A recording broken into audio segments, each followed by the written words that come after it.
This is Compose Your Comeback. Real stories, real resilience. Because when life knocks you down, the only way forward is to get back up.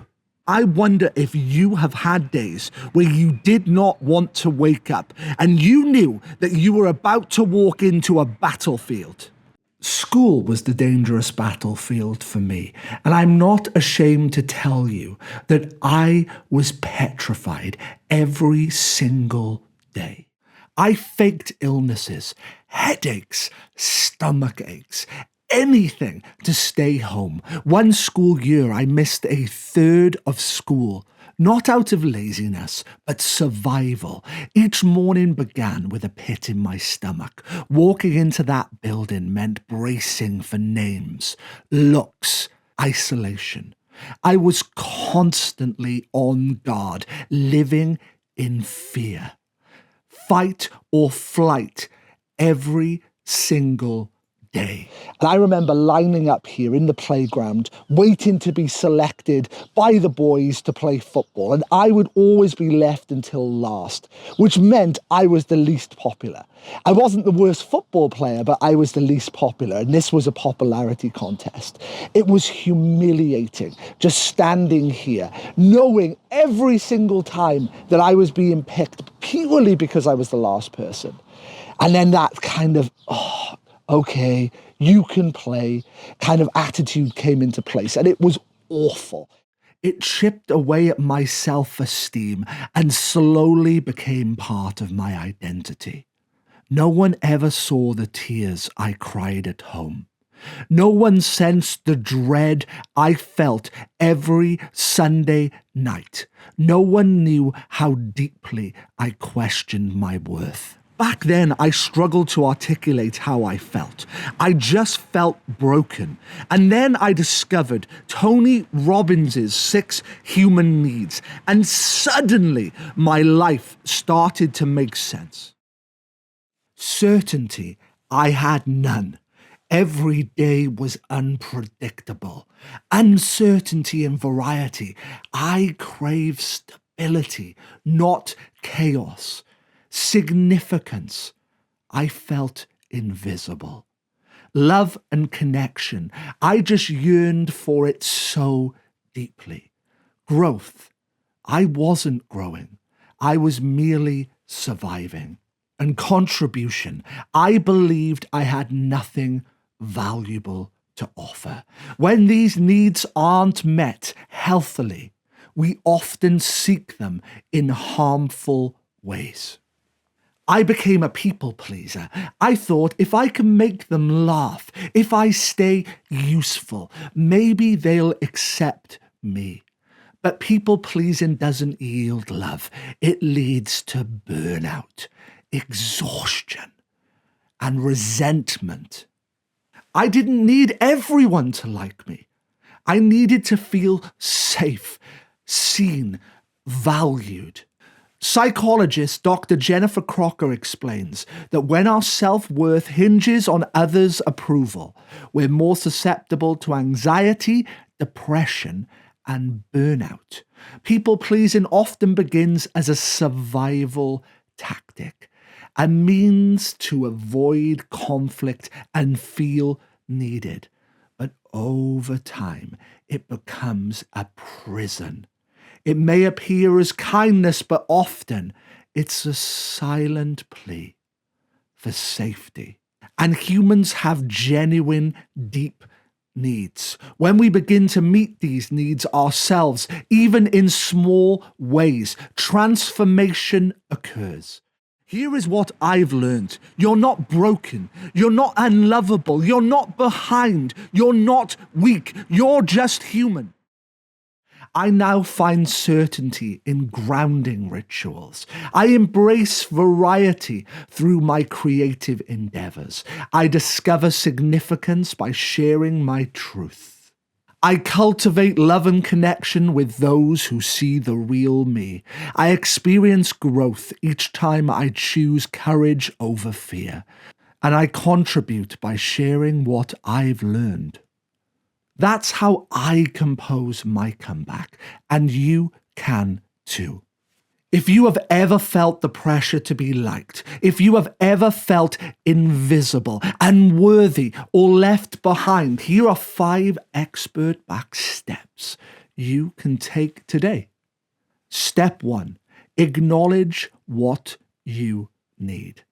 What are you aching for right now? What's been missing? It might be connection, it might be support, or simply needing space to breathe. Dr. Kristin Neff, a leading voice on self-compassion, says one of the bravest things we can do is admit, I'm struggling and I need something right now. Don't push those needs away. Sit with them. Write them down. Journaling isn't just a feel-good exercise. It's one of the most effective ways to untangle the chaos in your head and begin making sense of what you're carrying. Now you know what you need. It's time to protect it. This is where boundaries come in. Setting boundaries isn't about cutting people off or being distant. It's about choosing what drains you versus what strengthens you. Saying not right now without apology. Dr. Henry Cloud explains it well. Boundaries aren't walls. They're fences with gates. You get to decide what comes in. When you honor your own limits, you create room for real, nourishing connection, not performative, exhausting relationships. The next step takes real courage. It's easy to beat yourself up when you feel left behind or not enough. But self-compassion isn't a weakness. It's a strength in disguise. It's meeting your inner critic face on with a voice that says, yes, this hurts, but I'm still here and I've got more in me. Dr. Neff reminds us, resilience isn't pushing through at all costs. It's how you treat yourself when life gets messy. Try grounding exercises. Try placing your hand on your chest and simply saying, I'm doing my best. It's not fake positivity. It's real kindness in your hardest moments. Now it's time to lean into what heals you. Healing doesn't have one look. Some people heal through running, others through painting. Some scream into a pillow, others sit in stillness.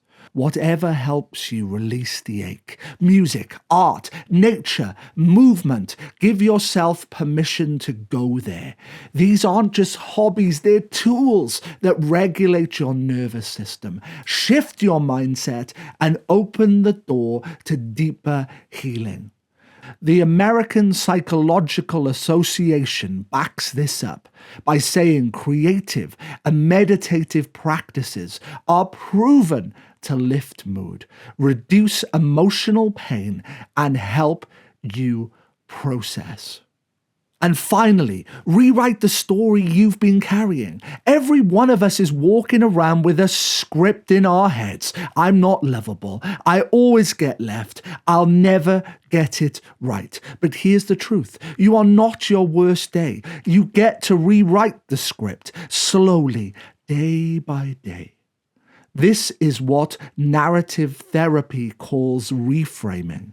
I call it composing your comeback. You can start with writing exercises, guided imagery, a vision board, or simply by saying it out loud. This isn't the end of me. I want to close this video by speaking to your inner child. You were never too much. You were never not enough. You were never invisible. Your light was just waiting for the right space to shine. You don't need to be liked by everyone. You just need to be honest with yourself. And when you start there, the right people, the right healing, and the right purpose will find you. You're not behind. You're human. And that is more than enough. If this story has resonated deeply with you and you're struggling, please know that you're not alone. It's okay to seek help. Reach out to mental health professionals, counselors, or support organizations in your area. Your well-being matters, and support is available. Thanks for watching. If this hit home, subscribe and share. Someone else may need to hear this story.